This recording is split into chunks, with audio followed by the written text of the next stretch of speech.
Well, hello everybody. Star 2. How are you all doing? It is so good to be able to connect with you on this beautiful Sunday well, I love to say sunny Ireland, but it's Ireland. And as I often say, if the SUN isn't shining, at least the SON always is. And anyway, wherever you're watching from today, we're so glad you're to connect with us, whether you're here in Ireland or somewhere else in the world, whether you're in work, on the way to work, or home with your family. It is just so good to be able to be at church together, at least digitally, for now. And if you've been tracking with us for the last few weeks, you know that we're in a series at the moment called In the Meantime. And the reason why we're doing this series is because we find ourselves, don't we, not only as a community of faith, but also as a nation in this kind of meantime period. We had hoped things would be different than what they are. We're hoping things will be different than they currently are. As a church, we'd hoped to reopen, but we couldn't. And so we're waiting for the appropriate time to reopen our Sunday gatherings, that is. And so we're asking the question, well, what do we do in the meantime? What do we do when there's nothing you can do? Or what do we do when there's no way forward or no good way out? When it is what it is, and that's the way it's going to be. It's the meantime. And more than just a season of, quarantine and isolation, meantime isn't just for COVID. What the meantime is revealing to us is that all of us have things going on in our lives, going on in our hearts, our souls, our minds, our homes, our workplaces, our careers, our dreams, hopes, futures that are deeper and have much more meaning than just things like social distancing and wearing a face mask. And what we're asking is what is God saying to us about those things, about us, about the truth beneath the surface in the meantime? Because let's be honest, the meantime can mean many things to many people. In the meantime, you can find yourself feeling jealous and resentful of others who are getting ahead because you, like me, like we compare ourselves to others way too much. It's almost like everybody seems to have the family we were supposed to have. Everybody seems to have the relationship we're supposed to have, the job we're supposed to have, the health we're supposed to have, or even just the opportunities we were supposed to have. And we look out and we look around and we can't help but feel mad. We're angry, we're upset, we feel like we've been left out, we feel like we've been forgotten, we feel like we've been overlooked, and oftentimes that can lead us to a place of various temptations where we might be tempted to run from our pain or abandon our commitments or quit on those that we love or give up or give into certain things, or quite simply just drink ourselves into oblivion. What's so crucial for us as a church to understand right now, and even as a person, you may be watching, you're not really a believer, not really a church person, maybe you're skeptical, maybe you're a non-believer, you're watching. This isn't just true for Christians. This is a human thing. And what can happen is so often we can be tempted to conclude a number of things in the meantime. We can end up falling into the trap of believing, I'll never be happy again. Or nothing good can ever come from this. Or even more dangerously, there's no point in continuing. There's no point in continuing in this relationship. There's no point of continuing in this career path. There's no point of continuing in my Christianity. Maybe there's no point of continuing in life itself. And we find ourselves wrestling with all these questions about life and meaning and faith and purpose in God. And really the underlying value or message of this series is simply to remind us, to show us, and to encourage us with the truth that in the meantime, God is not absent.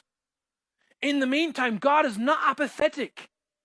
And in the meantime, God is not angry. Now, in today's message, part 3 of our series, I want to talk to you about intent content, or being intentionally content, learning what it means and the power and the value of having contentment in our lives in the meantime. Flip it over. What am I saying? I want to talk to you about discontentment. One of the most dangerous things that can happen in the meantime is that we can become discontent. We can become discontent with the people we love. We can be discontent with our job. We can be discontent with our faith. We can be discontent with life itself. And that can be very dangerous. Why? Because discontentment can drive us towards self-destructive decisions. We don't need anyone to take us out, because discontentment in the meantime can drive us to make choices, to make decisions that may be quick and easy, or may even seem like the most obvious decision in the moment, but with the benefit of hindsight, or the benefit of a different perspective, all of a sudden we can see this is not as good as we thought it was, and actually this is going to lead us to a place we did not want to go, to be in a way we did not want to be. Discontentment, in other words, can be quite dangerous.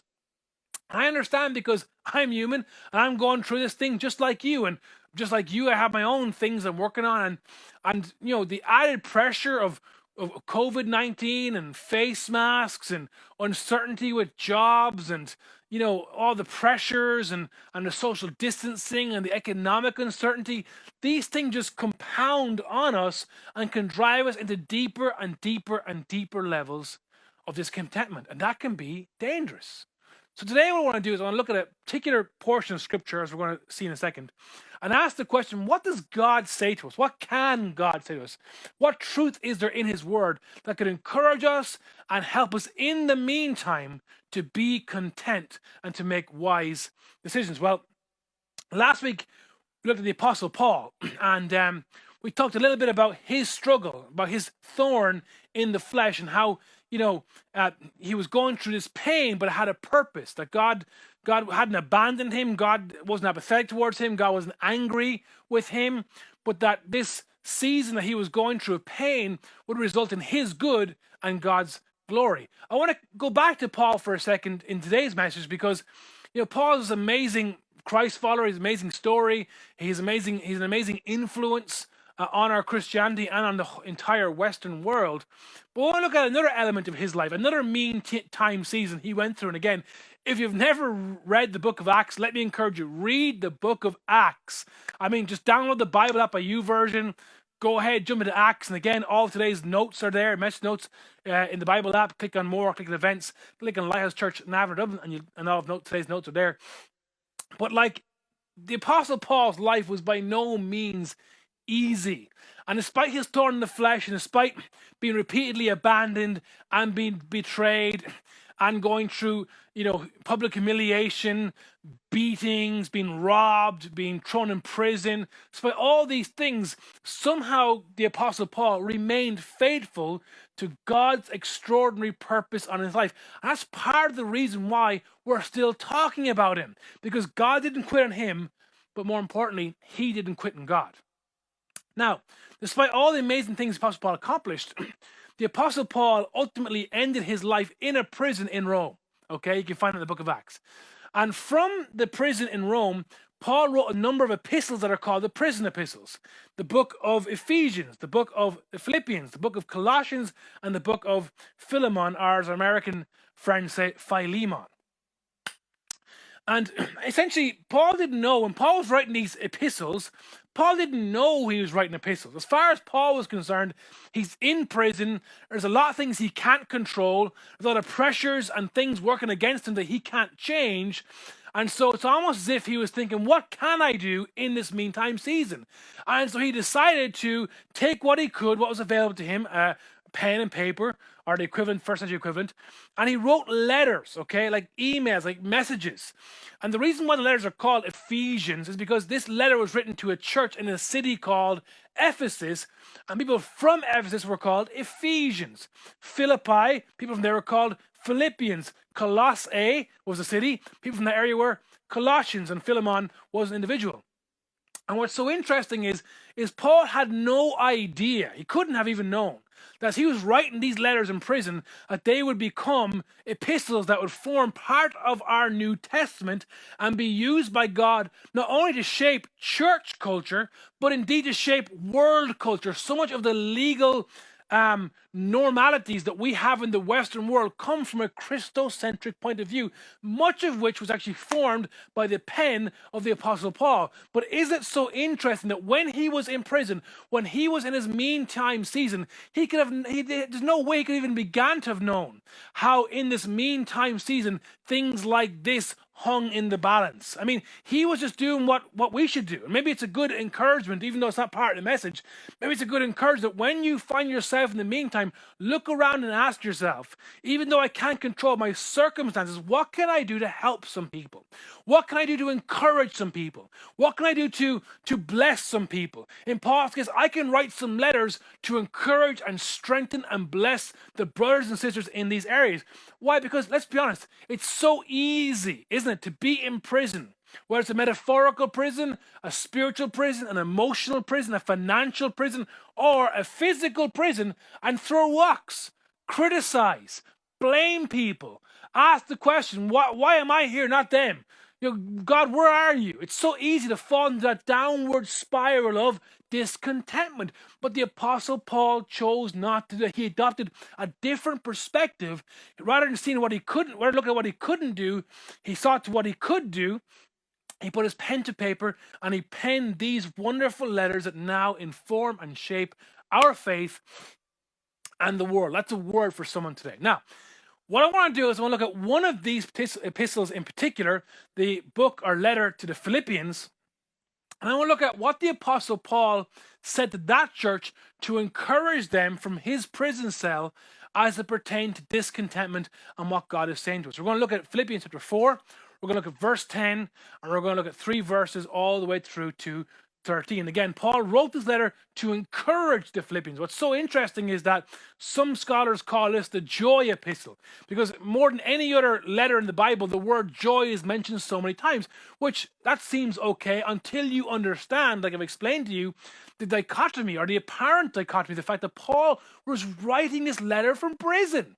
And not only was he writing this letter from prison, as in he was in a temporary holding cell, Paul pretty much knew that the only way his journey was going to go in terms of his options, where he was more than likely about to die for his faith. That's just the truth.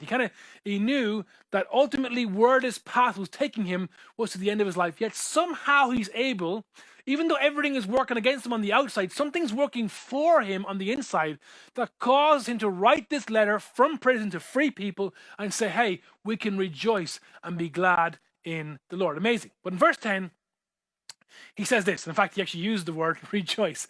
Verse 10, I rejoice greatly in the Lord at last. That at last you renewed your concern for me. Indeed, you were concerned, but you had no opportunity to show it. Now, what's he saying here? Well, like I mentioned back in part 1 of the series, when we talked about John the Baptist being in prison, in the first century, there was no feeding system for prisoners. If you were thrown in prison and your friends and family didn't bring you food or clothing or provide you with resource, you basically starved to death. And unfortunately, that suited the people who put you in prison, because they didn't really want to keep you alive. Because more than likely, if you went to prison at that time, you're going to end up dead. Okay, that's just the way things were. And so what Paul is describing here is that by the time word reached the believers in Philippi, which think about where modern day Rome is, and think about where modern day Greece is, and think about the first century and how long it takes for word to travel. So basically, the believers in Philippi got wind of the fact that Paul was in prison in Rome, and they sent a small delegation of brothers and sisters from the church to bring like a care package, to bring some practical things to bless. It could be blankets, it could have been food, who knows what it would have been, paper, pen, candles, I don't know. They sent this support to him. The Apostle Paul receives this support and in response writes this letter thanking them, saying that it was a great motivation for joy and for worship and for thanking God that they renewed their concern by sending this care package. Verse 11, he continues, he says, I am not saying this, however, because I am in need, which, time out, hang on a second. Paul, you're in prison. Paul, you're hungry. Paul, you're cold. But you're telling them, thank you for the care package, it was a blessing, but I'm not in need. What's he talking about? Well, he continues after the comma. He says, for I have learned to be content, keyword, whatever the circumstances. Now, just pause for a second. This is where we are, right? We have circumstances. You have circumstances. So much of the pressure and the struggle in our lives are circumstances, whether it's in our marriage, whether it's with our kids, whether it's in work, whether it's financially, whether it's emotionally, mentally, physically, whether it's the general circumstance of COVID-19. whatever it is, we have circumstances. All of us have in common the fact that even though our circumstances are different, circumstantially, we all are facing circumstances. And what Paul is saying is that despite the circumstances, the standard of what surrounds us, okay, he has learned somehow to be content. Now, when I read this, it's like, I want that. I mean, don't you want that? I want that. I mean, I have circumstances. I want to learn to be content. I want to get to that point where even though I'm in need, it's kind of like, well, if someone blesses me, cool, bonus, because I'm not really in need because I've learned, despite the circumstances, to be content. It's almost like, Paul, we want to know, how do you do this? And what's so interesting is that what Paul is saying is, despite everything he's facing on the outside, he has acquired or learned something on the inside that is much stronger and much more potent and much more sustaining than anything that can happen on the outside. Now, what I'm saying to you is that we need this, don't we, church? Come on. We need this right now. We need it as a community of faith in COVID-19. We need it in our lives, our faith, our spirituality. We need it in our connect groups. We need it in our workplace. We need this contentment. Now, what is contentment? What is this content that he's referring to? Well, to be content means in this context that we're self-sufficient.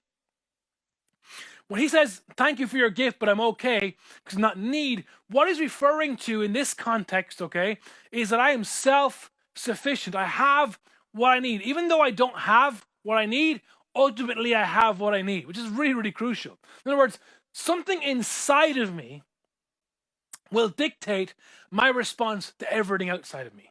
To have contentment, to be content, means we have something inside of us. We didn't conjure this up. We didn't manufacture this, okay? It was given to us. We were given this ability. We've learned this ability to be content. So no matter what happens around outside me, the circumstances circling me, what's inside of me is so much greater, so much more powerful than anything that's happening to me or anything is happening around me. Paul is saying contentment is something inside of you that dictates your response to everything that happens around you. Now in verse 12, it continues. He says, for I know what it is to be in need, and I know what it is to have plenty. And again, don't miss this. Oftentimes we read over this too quickly and we get to the next part of the verse because it's the famous part of the verse.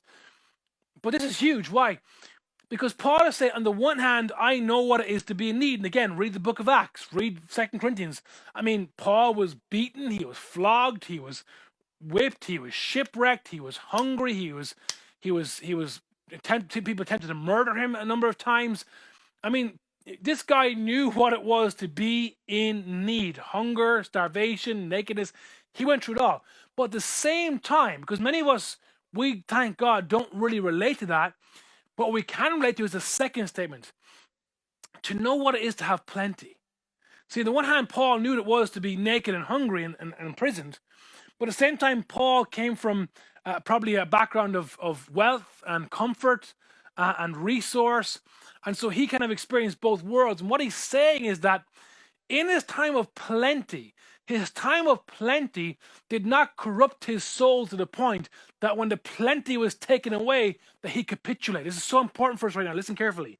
When he had plenty, it wasn't like he got so used to it, took it so much for granted, and allowed what he possessed to possess him to the point that when it was taken away, he had nothing. Whether he had everything or had nothing, he learned what it meant to be content. This is so crucial. Well, how did he learn that? Well, he continues in the second half of verse 12. He says, I have learned, watch this, the secret, keyword, secret of being content in any and every situation, whether well-fed or hungry, whether living in plenty or in want. Paul has learned this secret. And that word secret in the Greek language, again, that Paul would have wrote this letter in, literally refers to an insider knowledge.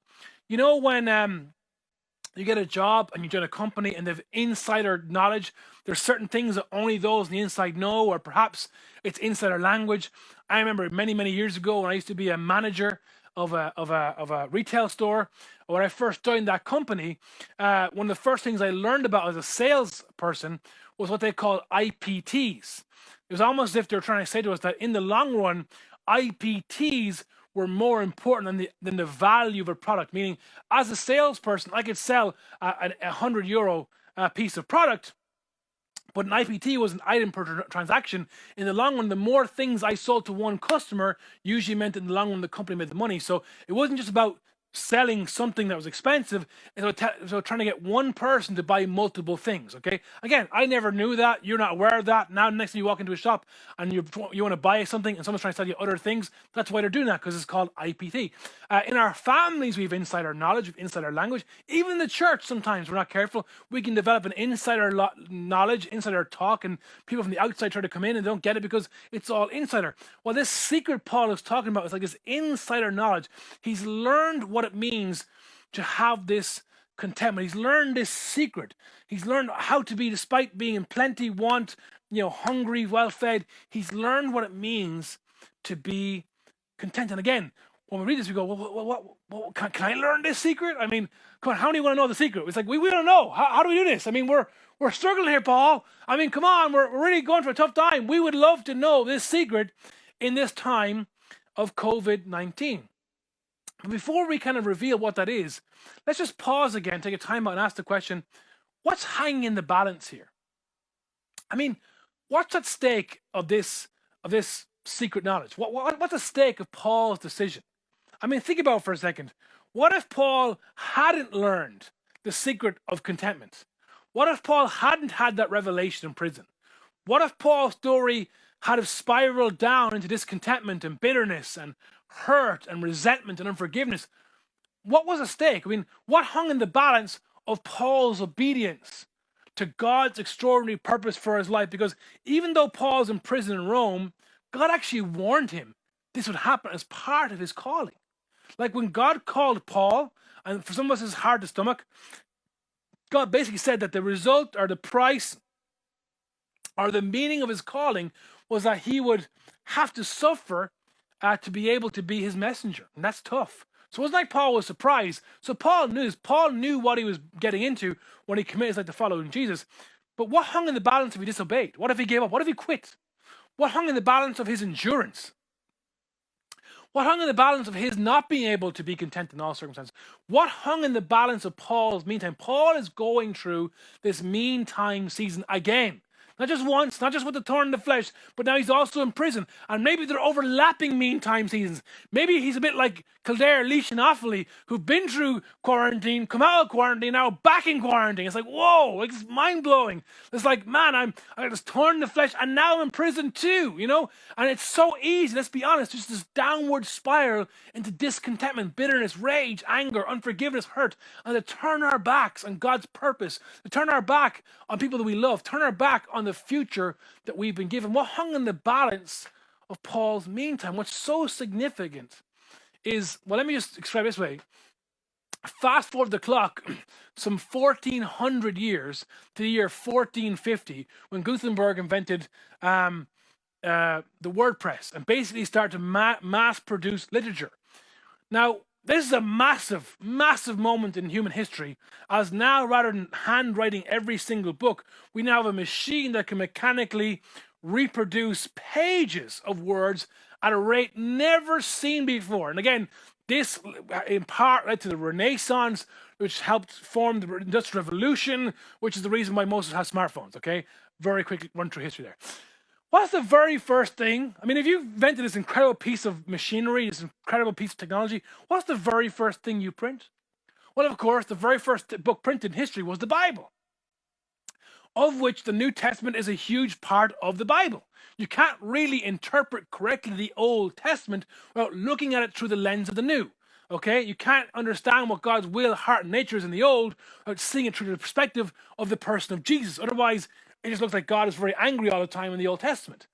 But it's grace and peace and mercy and love that helps us to interpret it correctly. The New Testament's huge, not only that, for that reason, because the New Testament also formed, like I said, so much of our Western culture. So many of the laws that we have in our world, like, about human dignity and the equality of men and women and all this kind of stuff, come large from Christian values that came from the New Testament. Who wrote most of the New Testament, or at least a large part of it? It was, of course, the Apostle Paul.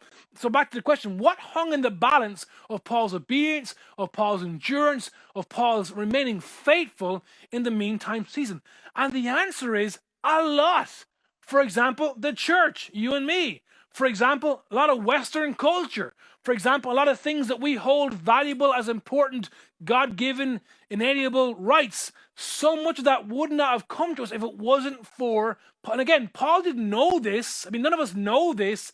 For Paul, he's in prison.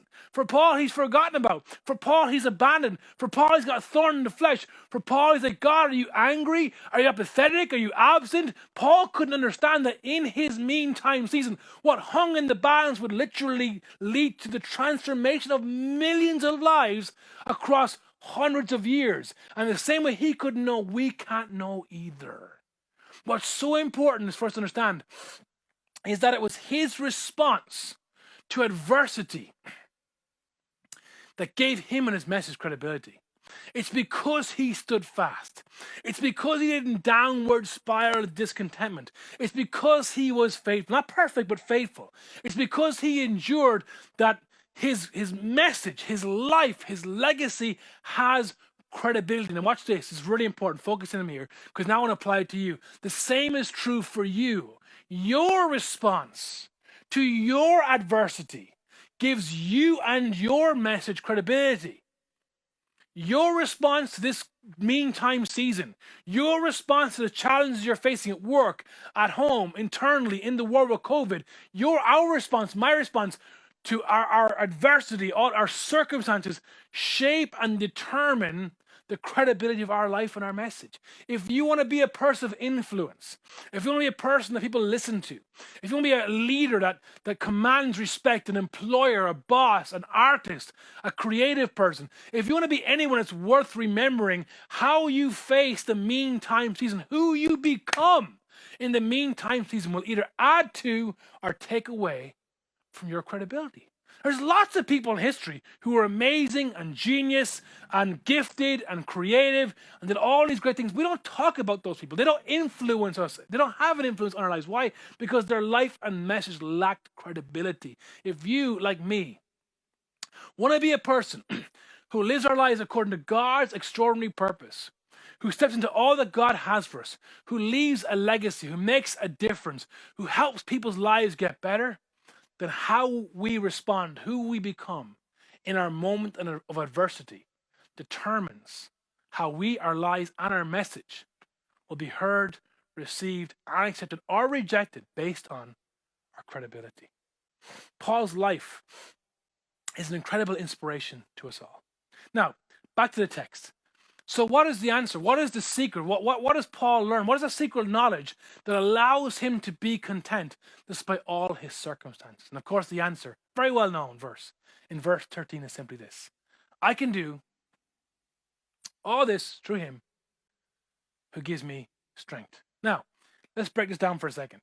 Because Paul isn't referring to trying to teach his dog to do a trick. Sometimes Christians, everything becomes a meme, everything becomes a strapline, everything becomes a cliche, pithy statement. This is one of these things that when you really understand what he's saying, this is a huge verse. This is massive. This is literally, if you're willing, if you're someone watching today, you're not a person of faith, this could change your life today if you would allow what God is trying to say to get into your heart. This is huge. This is more than just a photo with a bunch of, people in a football team. I can do, God things. This is so much greater than that, okay? He says, I can do. Remember last week when we can't, he can?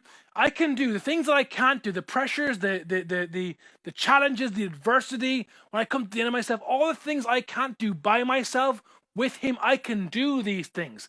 What things? Well, all this. What is all this? Well, he just described prison, famine, torture, nakedness, rejection, heartache, heartbreak. I mean, you name it. I can do all this. I can survive the betrayal of friends. I can survive being falsely accused. I can survive starvation. I can even survive death in a sense. You go, how do you survive death? Because death is not the full stop for a Christian. Okay, you can't threaten a Christian with death. Death is the reward for a life well lived. I can do all this and more, but it's through him. Through who? Through Jesus. through Jesus. I in him and he in me.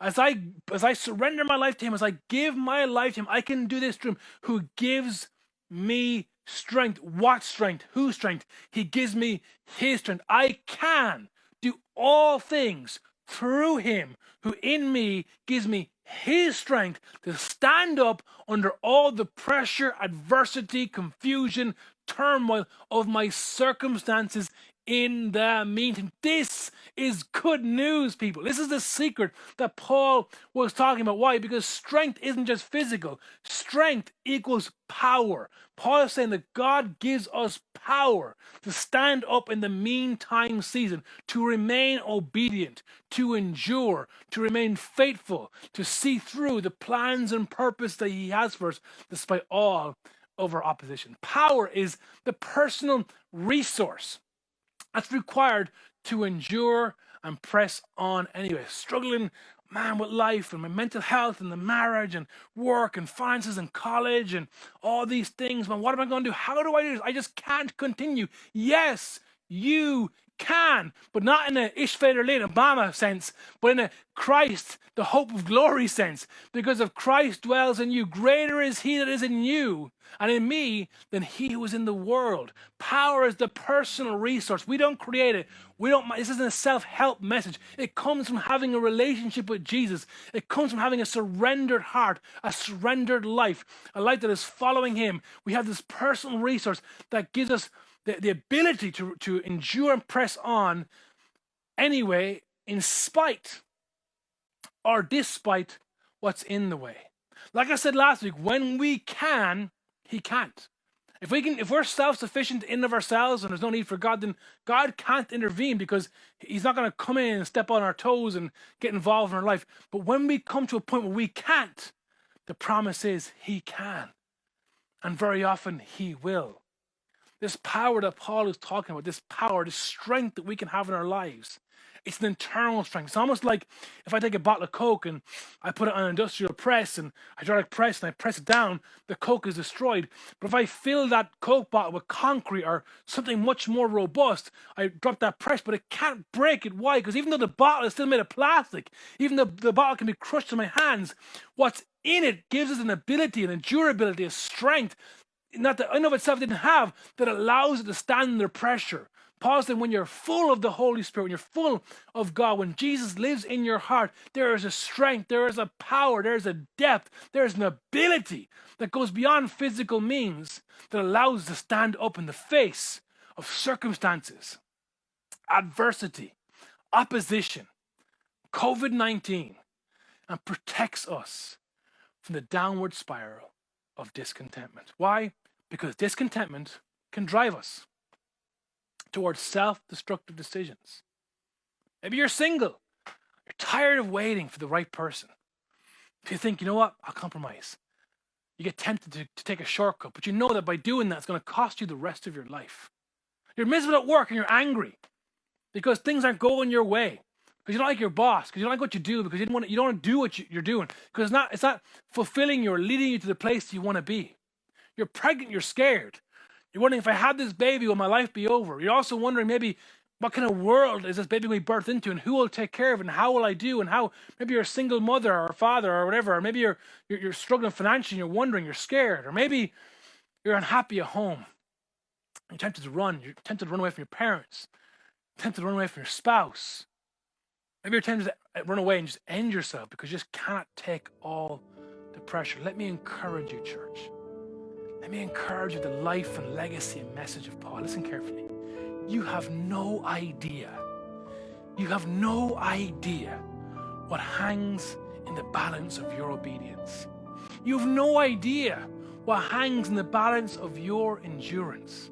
You have no idea what hangs in the balance of what you do and how you react, the decisions you make, and who you choose to become in the meantime. All I can tell you for certain is that nothing is wasted. God is not absent. God is not apathetic. God is not angry. God is with you.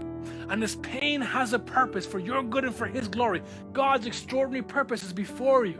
Your path is laid out before you. God sees the end from the beginning. God is in total control. And you just cannot even begin to imagine what hangs in the balance for you, for your future marriage, for your kids, grandkids, the legacy your life will leave because of your obedience and because of your endurance. You have no idea what hangs in the balance in the meantime. I want to encourage you as your pastor. Don't quit. Don't give in. Don't capitulate. Don't cut corners. Don't compromise. Don't allow this season to rob you of the future that God has for you. Be faithful. Stand fast, no matter what comes your way. And when you say, Jamie, I can't. Yes, you can, because when you can't, God can. And you're watching right now, maybe you're not a Christ follower. This is why you need Jesus in your heart. He can't just be some figure out there in a church space. Surrender your life to him. Go ahead and hit the next steps button and just tell us that. We'd love to talk to you and help you and support you. But make a decision to give him your life. And you'll have this power that lives within you and gives you the strength to stand up. Now, as I've kind of turned a corner and begin to close this thing off, let me give you some practical takeaways. Let me give you some practical things that you can do, starting from today.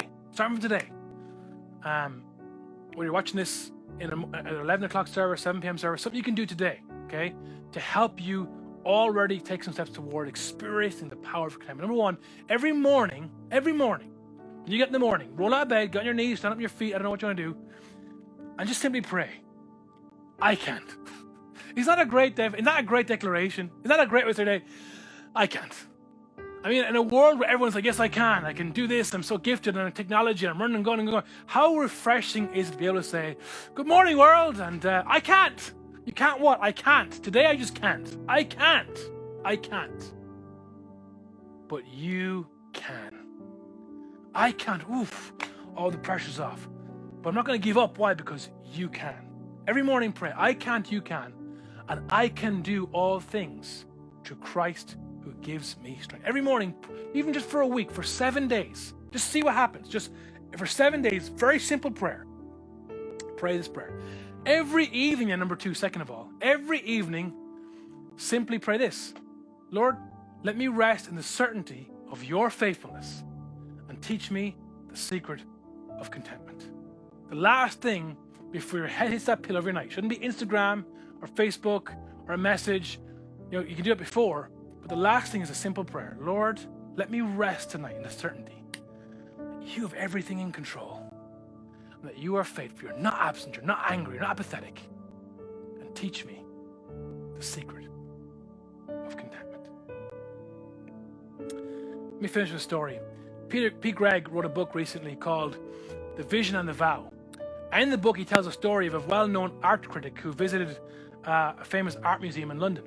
And when he was there, this art critic spent a lot of time looking at the painting of one Filipino Lippi, who was a Renaissance painter from the 1500s. And it's a very well-known picture of the Virgin Mary holding the baby Jesus and some saints surrounding her. And as he examined the painting, he was a bit confused because looking at it from a critic's eye, from a skeptic's eye, he realized that some of the proportions are off. The trees kind of look too big. The hill in the background is a bit out of proportion. Then as he looked at the face expressions and the contours and the eyesight direction of the people in the painting, he realized it's almost like this painting was poorly done. Like, how could someone so excellent and so brilliant and so revered as this famous painter be so sloppy? And for many, many years, that was kind of the feeling within the art world. But as this particular art critic stayed with it and kept looking at it, he realized as he lowered down that as he kind of looked up at the painting, things began to change. Then it dawned on him that, of course, Filipino Lippi had painted this painting to be hung in a church. He'd painted it in a way to be put up high. So as he got down on his knees and began to look at this painting, all of a sudden the perspective changed. All of a sudden, as he looked up, he realized that everything suddenly slipped and slid in proportion. And all of a sudden, the facial expressions made sense.